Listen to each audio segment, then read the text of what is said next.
먹는 약. 약국에서 환자분들이 제일 많이 들을 수 있는 말이죠. 네. 식후 30분에 복용하세요. 그러면 식사하고 나서 15분 있다가 사과를 깎아 먹었어. 그럼 어떻게 해야 돼요? 바르는 약. 연고를 처방해 줄 정도의 상태가 되면 화장을 웬만하면 안 하셨으면 좋겠다라고 하는데 그냥 하시더라고. 왜냐면 화장은 생명이거든. 그럼 넌 좀비니? 붙이는 약. 파스는 약을 먹는 거 대신에 붙이는 거다. 그렇게 생각하시면 돼요. 감기 걸렸을 때 주사 어디에 맞아요? 엉덩이에 맞잖아요. 엉덩이가 네네. 감기 걸린 거 아니잖아요. 약에 관한 모든 오해를 풀어드립니다. 강약 중강약 시즌 2.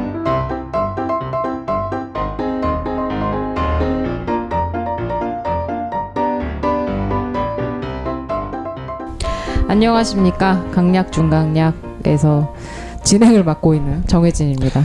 안녕하십니까. 핵 맞은 것처럼 정신이 없는 황약사입니다. 안녕하십니까. 송백수입니다. 제 진료실이 작다고 생각해 본 적이 없어요. 되게 넓은 진료실에서 되게 여유 있게 진료를 한다고 생각을 했는데 꽉 오늘 찼습니다. 뭔가 꽉 찼어. 오늘 손님이 두 분이나 오셨는데요. 네. 자기소개를 좀 부탁드리겠습니다.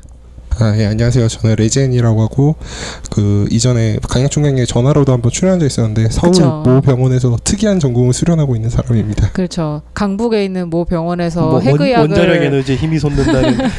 핵의학 전공을 하신다 그랬고 그때 황 약사가 북핵 전문가라고 소개를 했던 맞아. 레지엔님이시고 아니 강북에 있는 병원에 핵을 다루면 그게 북핵 전문가 맞잖아. 아직 전문의를 안 땄으니까 이제 진 북핵 전문가, 진급 예정자 이 정도로. 네.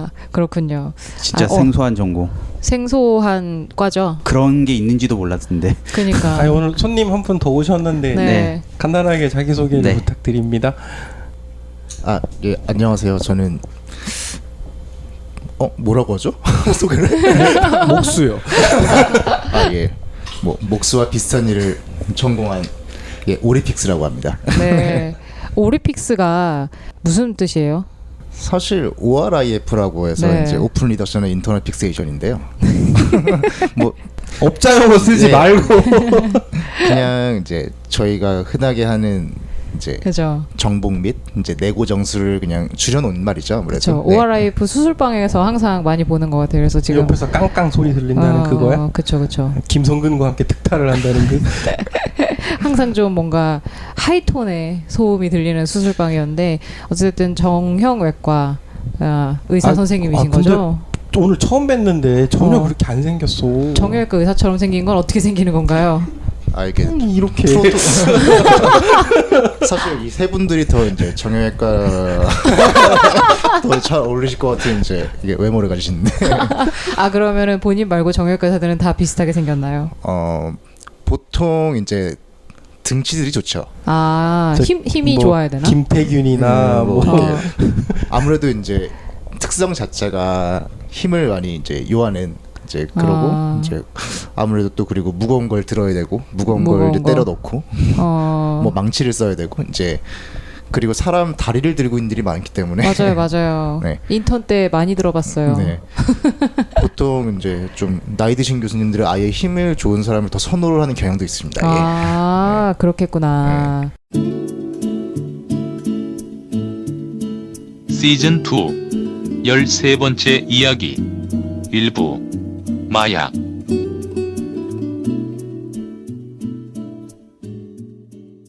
자, 그럼 마약에 대해서 얘기를 해볼 건데 저는 사실 뭐 마약에 대해서 뭐 전혀 관심이 없어서요. 정말? 그래서 마약에 대해서 준비를 하는데 내용 준비를 하는데 보통은 저희가 이렇거든요. 황 약사가 일주일 내내 원고를 써요. 그리고 제가 녹음 거의 한 전날 새벽쯤에 그거를 막 조금 정리를 한 다음에 스토리를 맞춰서 다음날 녹음을 하는데 오늘 저희 북핵 전문가님을 모셨더니 이분이 황 약사만큼의 대본을 또 써주셨어요. 마약 미리. 전문가신가요? 그리고 이분이 마약 전문가신가 막 이렇게 하면서 봤더니 엄청난 양을 써주셨는데 그래서 저는 오늘 진행만 하고 두 분이 이제 주로 이야기를 나눠주시면 아니 좋을 것 원래 같아요. 이런 분야는 학교 정규 커리큘럼에 충실히 따라서 공부한 사람들은 잘 몰라요. 그러니까 이제 주로 시험 공부를 할 시간에 시험 공부를 안 하고 재밌어 보이는 파트만 찾아가지고 이제 주변의 친구들에게 술자리에서 어떻게 썰을 풀 것인가 고민을 할 때 이제 이런 지식이 쌓이는데 그게 하필이면 이제 마약 뭐 이제 음악 뭐 이런 쪽이었던 거죠. 아니 왜냐면은 약 약대 다니고 약사라 그러면은 네. 대번이 드럭부터 물어보는 짓궂은 놈들이 많거든요. 아 진짜. 네. 근데 얘기했잖아 옛날에 네가 약국 차림 그게 진짜 드럭스토어일 거라고 친구들이 놀렸다고. 공부를 할 수밖에 없었어요 그 시절부터. 그렇군요. 그러니까 황 약사는 그 시절부터 마약에 관심이 많았던 걸로. 야 말을 그렇게 하면 내가 뭐가 돼?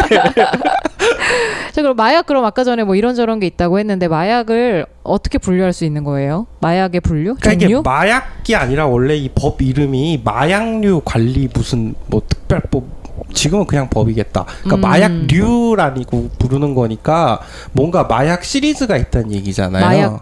마약류 그렇지. 네, 그러니까 그게 마약이 있고 그다음에 요새 왜 에이미나 뭐 박봄이나 그런 거 기사 뜬 게 향정신성 의약품 뭔가 이상한 말 같은데 그런 의약품 그렇지. 분류가 있고 대마는 마약으로 분류하지 않아요. 그러니까 마약류에 마약이 있고 네. 향정신성 의약품이 있고 대마가 있다. 대마 세 가지. 따로예요. 네. 대마는 왜 따로야? 대마가 마약이라고 보는 나라도 있고 아닌 나라도 있고 이게 나라마다 우리나라에서는 좀 아니라는 건가? 우리는 다 걸리죠.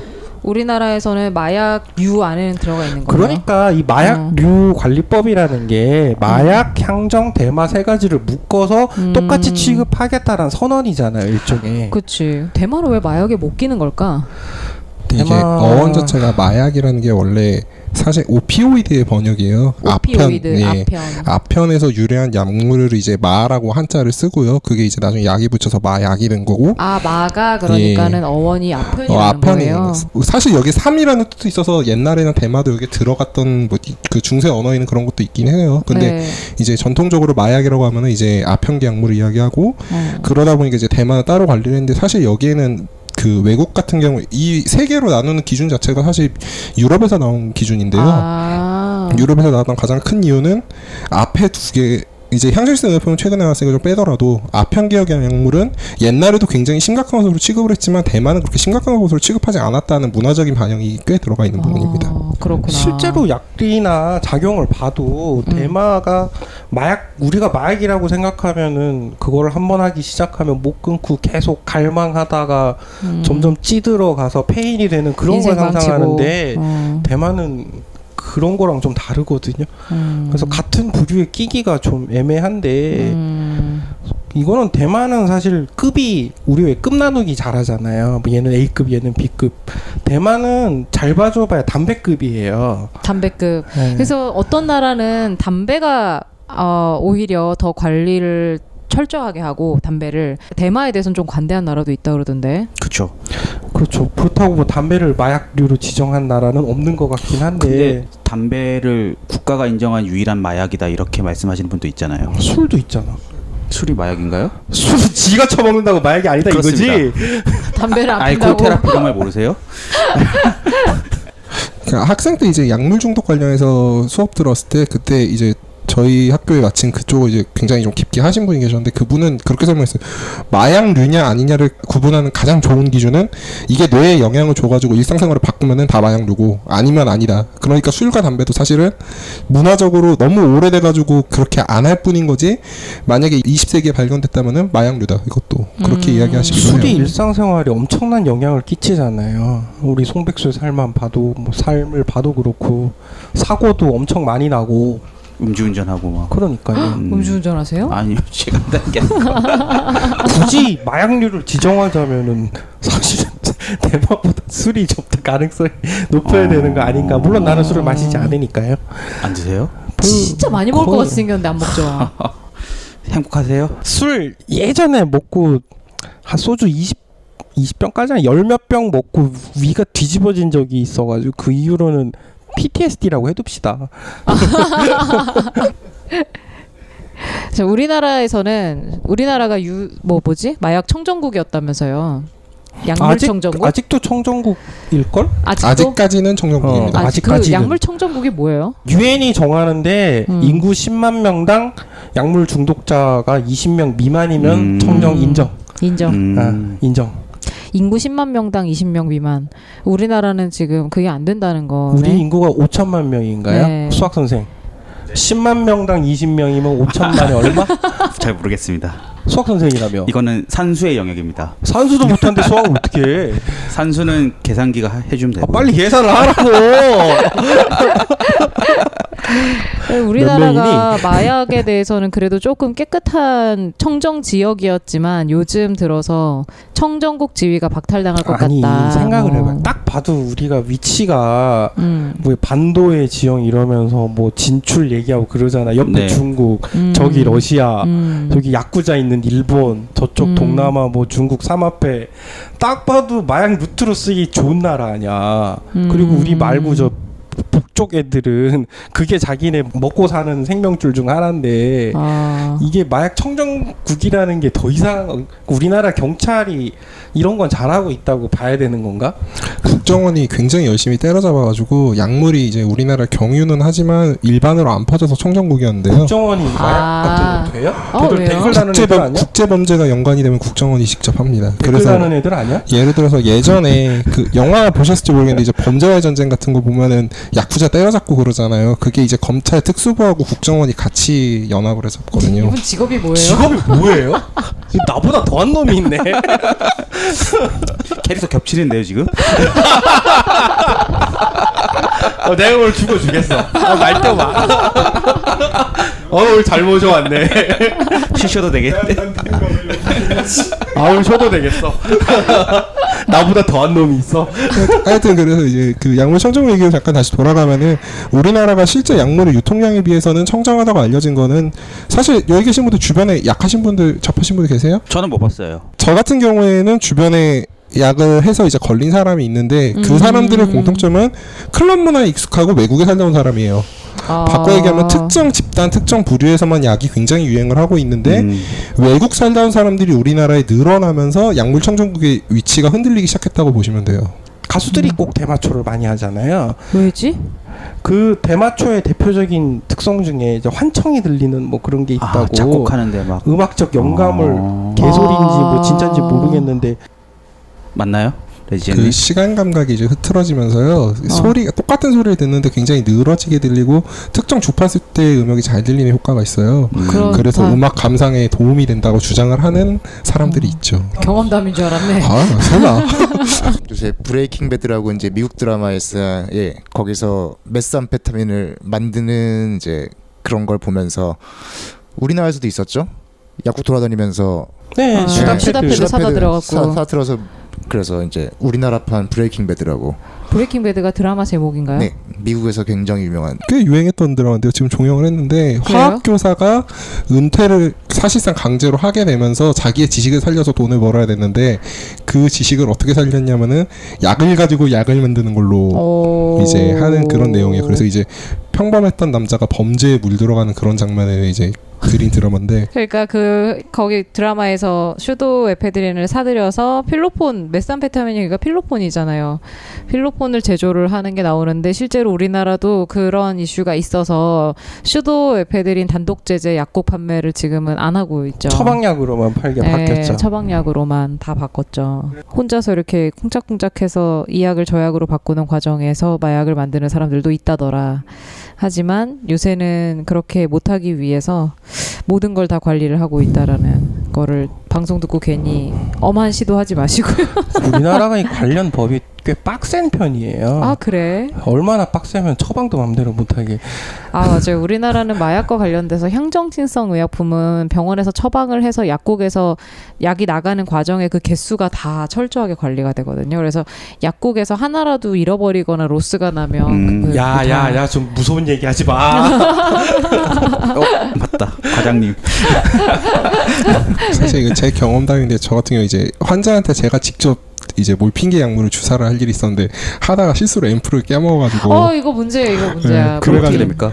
일단은 제가 심할서를 쓰고 관련된 간호사가 심할서를 쓰고 관련된 이제 그 과의 전문의들이 심할서를 쓰고 병원장이 소명서를 제출하고 이런 식으로 진행돼요. 마약류 사건 사고 보고서라고 저걸 보건소에 보고를 해야 되고 깨진 앰플까지 그대로 갖다 모셔서 증거로. 네, 사고 신고를 해야 되거든요. 아니면 네가 깼다 그래놓고 빼돌렸는지 알 게 뭡니까? 그러니까 대학병원에서는 암 환자분들 때문에 네. 마약류 진통제를 처방할 일들이 종종 있는데 예를 들면 이거는 한 앰플을 다 쓰기엔 애매하니까 반 앰플만 처방을 내면 간호사들이 그렇게 싫어해. 0.5 앰플 나머지를 재고를 관리를 해야 되니까. 그것도 비하인드가 있어요. 뭐요? 그 0.5 남은 걸 이제 잔량이라 그러는데 네. 예전에 그 잔량만 알뜰하게 모아가지고 지한테 놓은 애가 있어서 요새는 그 잔량을 다시 막아가지고 약제과로 반납을 해서 그것도 실물이랑 수량이랑 반 남은 게 맞아야 되거든요.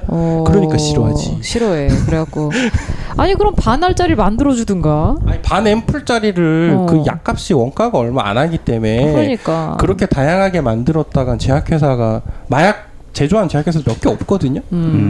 비싼 뭐 듀로제식이나 이런 거야 좀 외국계 그렇지. 회사가 들어오지. 몰핀 주사가 얼마 하지도 않는 거라 안 만들어 이래버릴 수도 있기 때문에 문제가 돼요. 그런 거는.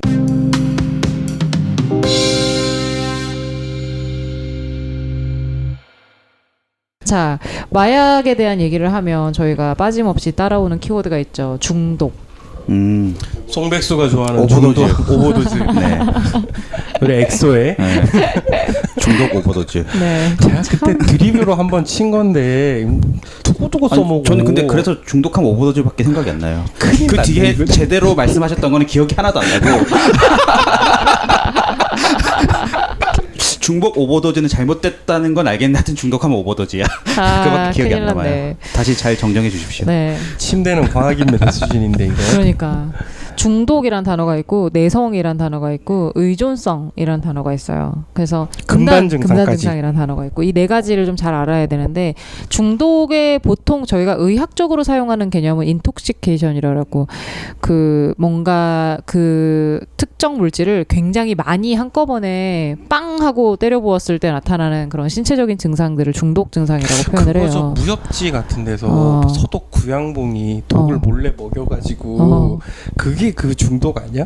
그 맞죠. 그러니까 이제 이서문을 죽일 때 차에다가 약을 타서 싸움을 해서 그냥 해선 못 이길 것 같으니까 아니, 쉴 때 잠깐만, 약을 타서 이게 죽였다고. 이거 봐봐요. 원래는 어땠냐면 이거 이렇게 끝나는 거였는데. 황역사가 그 드립을 때리면 내가 그게 뭐야? 라고 얘기를 하면서 이 드립이 끝나야 되는 건데 이게 연결돼 지금. 너나 여기 이거 우리 안에 술이 야 니네들이 다 해. 내 개수를 제대로 데려온 거니 잘못 데려온 거니? 이번 방송 좀 망삘이 나. 자제를 하겠습니다. 오늘 손님한테 판을 걸려주는 네. 걸로. 네. 중독 얘기하고 있었어요. 그랬어요? 네.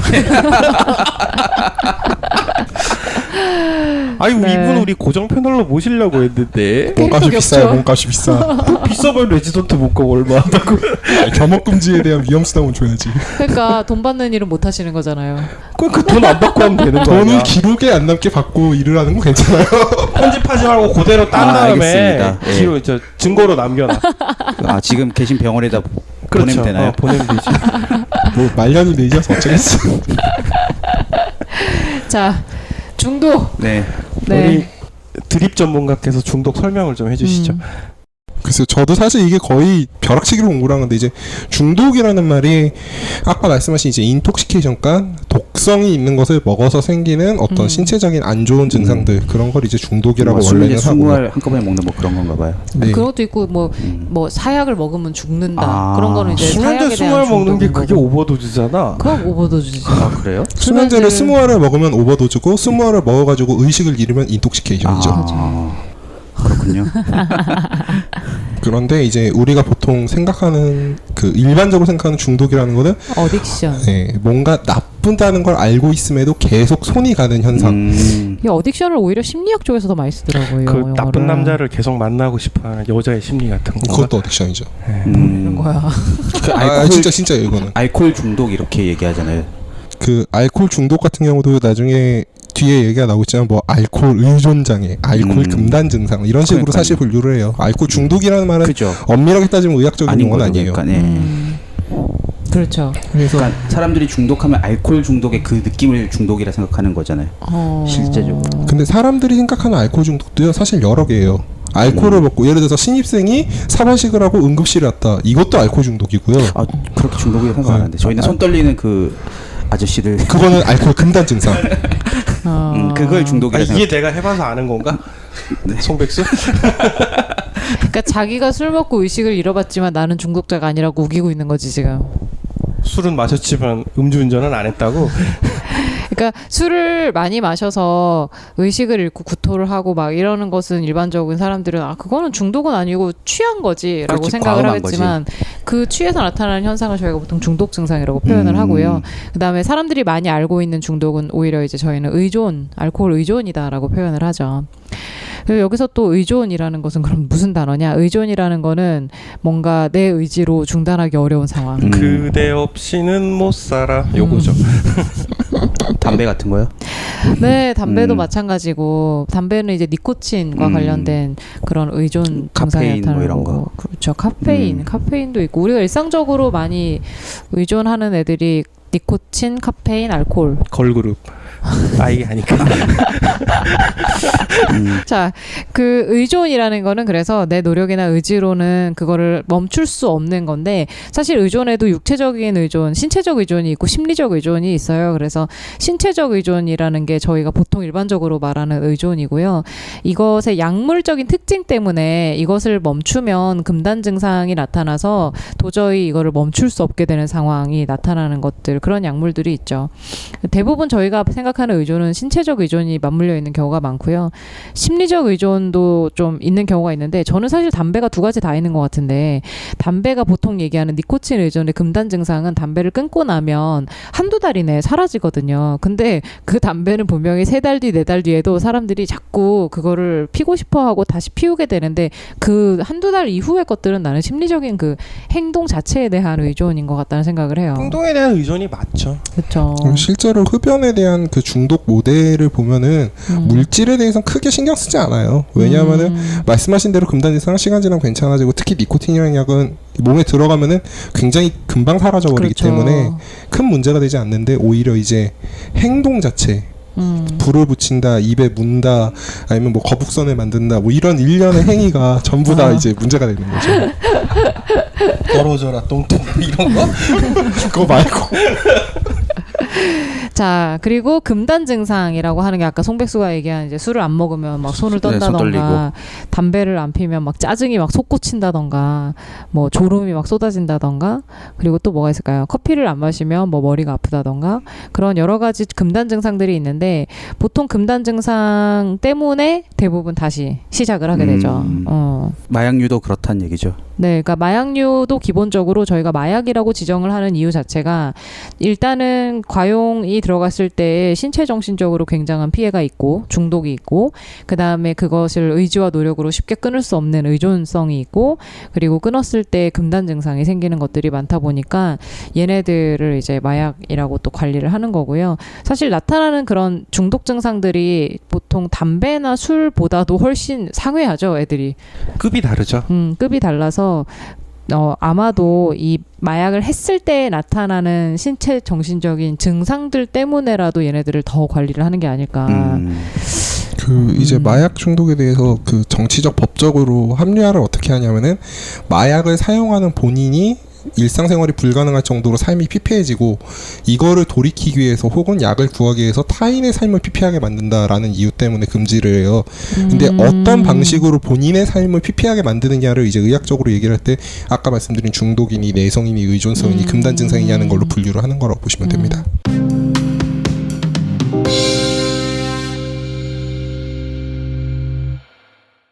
실제로 마약에 관련해가지고 뭐랄까 좀 간단하게 마약에 대한 전반적인 느낌이나 마약을 그런 걸 소개해 좀 주신다고요? 얘기를 해주고서 그다음 이제 왜 하면 안 되는지를 저희가 설명을 할 거니까 정말 궁금한 얘기가 이제 나오기 시작하겠네요. 송백수가 궁금해할 것 같아서 그렇죠.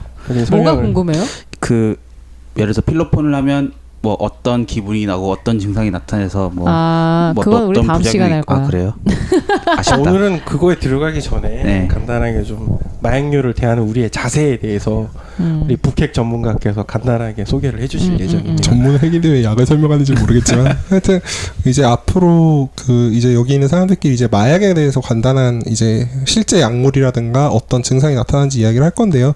그 나중에도 계속 이야기를 하겠지만 이제 앞으로 나올 약물에서 뭐 어떤 건 약하다, 어떤 거는 증상이 뭐 이렇다, 어떤 건 부작용이 덜하다, 뭐 조절이 좀 된다 이런 얘기를 할 텐데 사실 그런 거는 몸과 마음이 깨끗한 상태에서 그 약만 했을 때 굉장히 그러니까 현실적이지 않은 이야기고요. 임상시험 같은 거죠. 네.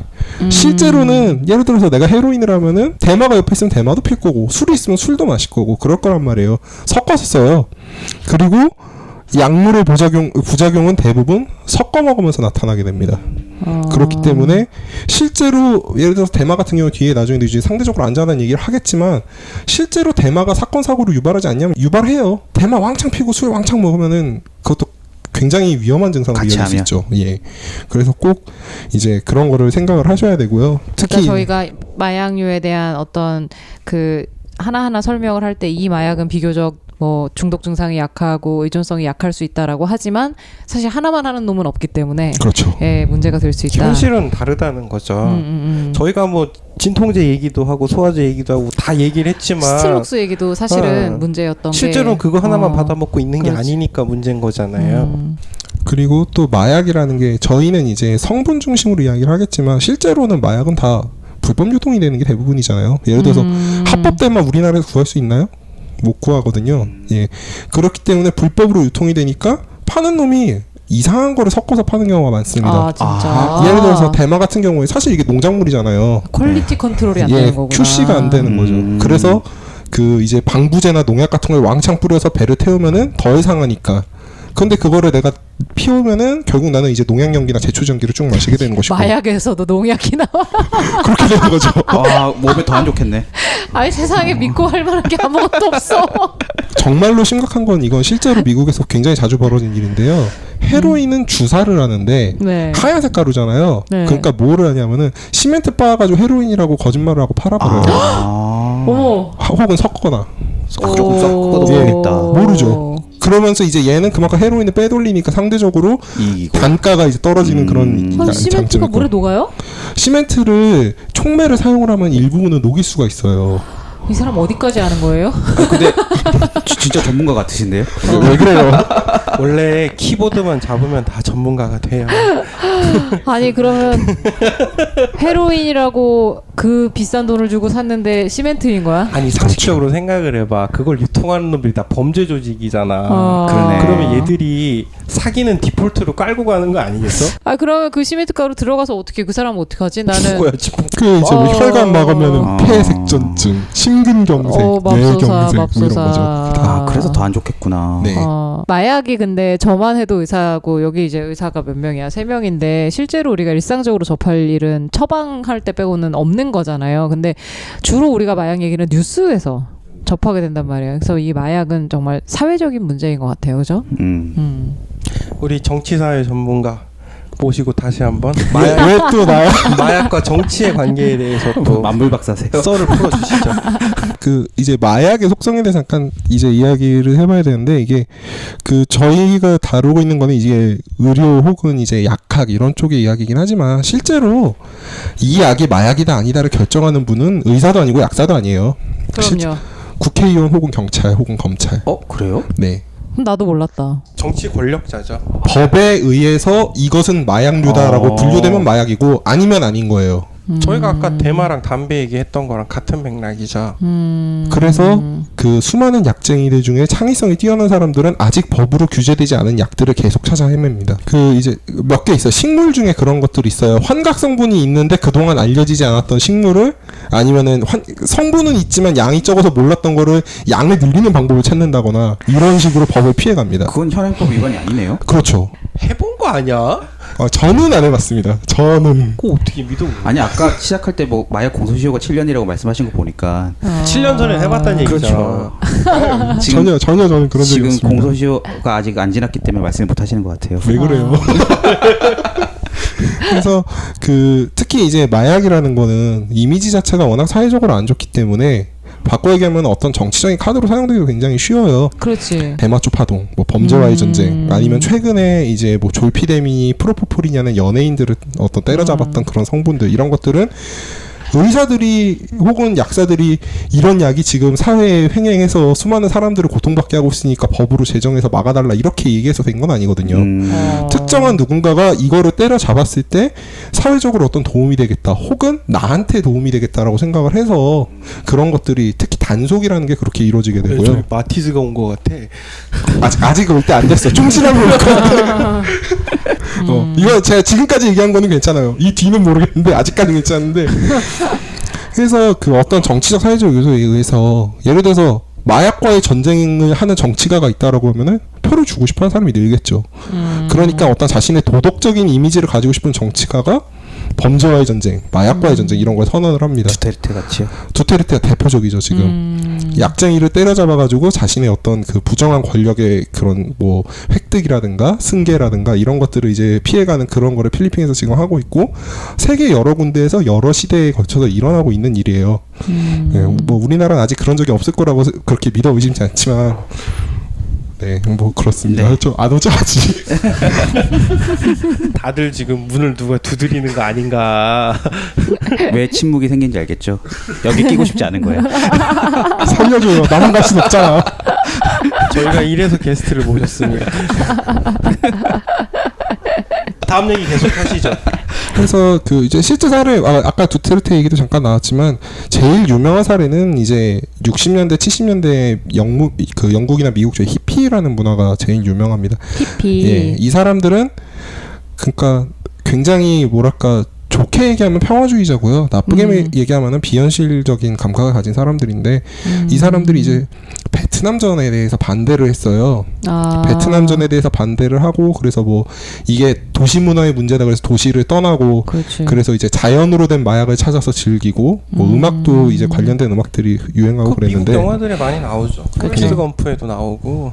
왠지 낭만적인데요. 낭만적인 것 같지만 사실 근데 지금 전쟁을 수행하고 있는 정부나 혹은 보수 정권의 입장에서 굉장히 마음에 안 들잖아요. 그러니까 저것들 약이나 하는 굉장히 비윤리적인 것들이다. 쟤네들이 이야기는 귀담아 들을 필요가 없다라고 그렇게 이제 인식시키기 위해서 약물로 때려잡은 그런 역사가 있습니다. 그러니까 히피들의 이미지를 일부러 마약과 관련시켜서 약간 문란한 것 같이 만들었다라는 거죠. 자기네들이 하고 있는 여러 가지 정치 사회적 행동을 정당화하기 위해서. 그게 우리나라에 와서는 대마초 파동과 관련이 된다. 그 70년도쯤이죠. 네, 그때가 그 이장희 씨를 비롯한 75년, 80년 두 번에 그때 정치적인 것 때문에 잡혀갔다는 얘기들이 정말 많이 돌았죠.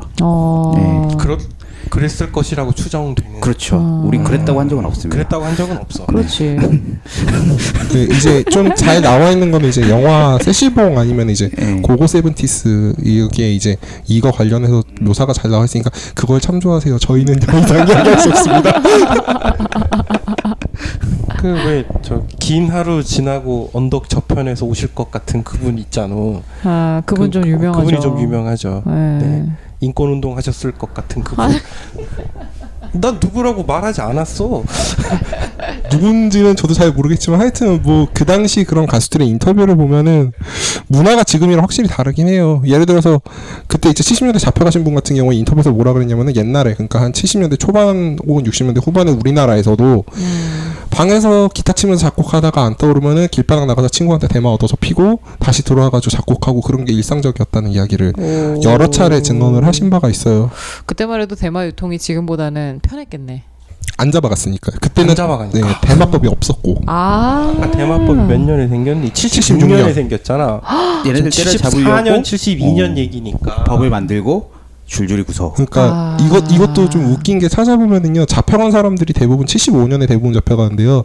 선행으로 조사받은 사람들은 73년, 72년이에요. 법이 있지도 않은데 표적 수사를 해서 잡아가고 그 다음에 법을 만들고 75년에 다시 불러가지고 깜빵으로 보내는 거예요.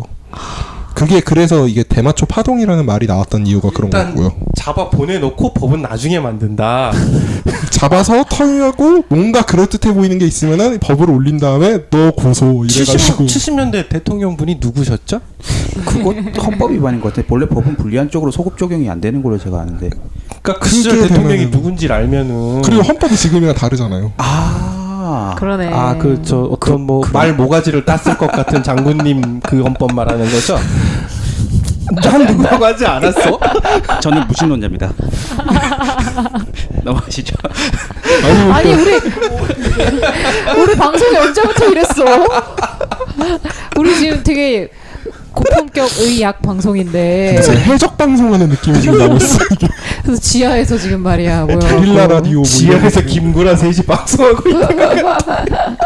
그래서 그 70년대 그 이제 유명한 사건 중에 하나가 신중현 씨가 있죠. 이분이 이제 물론 어디까지나 이거는 전부 다 소설입니다. 추정이고 네. 근거는 없는데 이분이 72년도에 국가 찬양곡을 이제 건전가요로 만들어 달라는 의뢰를 받아요. 근데 나는 특정 정권이나 특정 정부나 혹은 뭐 특정 국가를 찬양하는 건 좀 그렇고 민족을 찬양하는 곡을 쓰겠다. 그래서 아름다운 광산이라는 곡을 70 아마 3년일 거예요 이게. 그때 발매를 해요. 이선 씨가 부른. 이선 씨가 나중에 리메이크를 했죠. 그렇죠. 원래는 신중현 씨 본인이 불렀어요 이 곡을. 그래서 냈더니 야 국가 찬양할 때니 왜 민족 찬양을 하고 있냐 그러면서 74년도에 신중현 씨를 조사를 합니다. 그러고 75년도에 대마관리법 위반으로 입건을 하죠. 예. 그래서 시키는 대로 잘 하든가 아니면은 아예 그냥 처음부터 개기든가. 안타까운 사례 중에 하나죠 이게. 어쨌든 소설이 다. 네 소설입니다. 네. 네, 전부 다 소설입니다 이것은.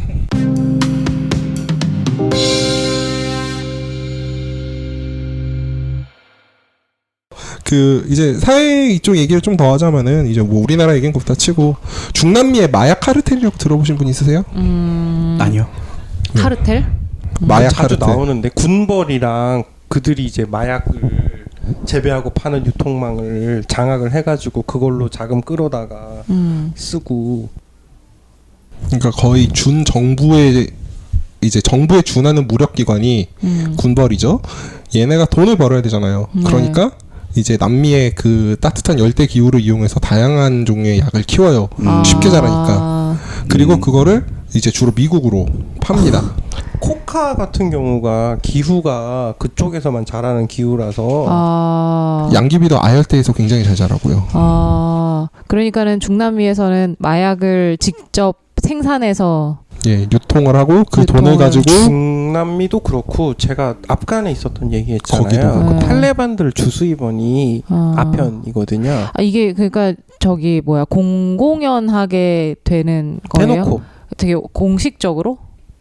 공식이라고 하긴 그렇지만 공공연하게. 그러니까 공공연하게 누구나 다 알고 있고 이런 얘기를 한다고 해서 뭐라고 할 사람 없을 정도의. 거기선 그들이 법이니까. 이게 지하 경제 양성한가?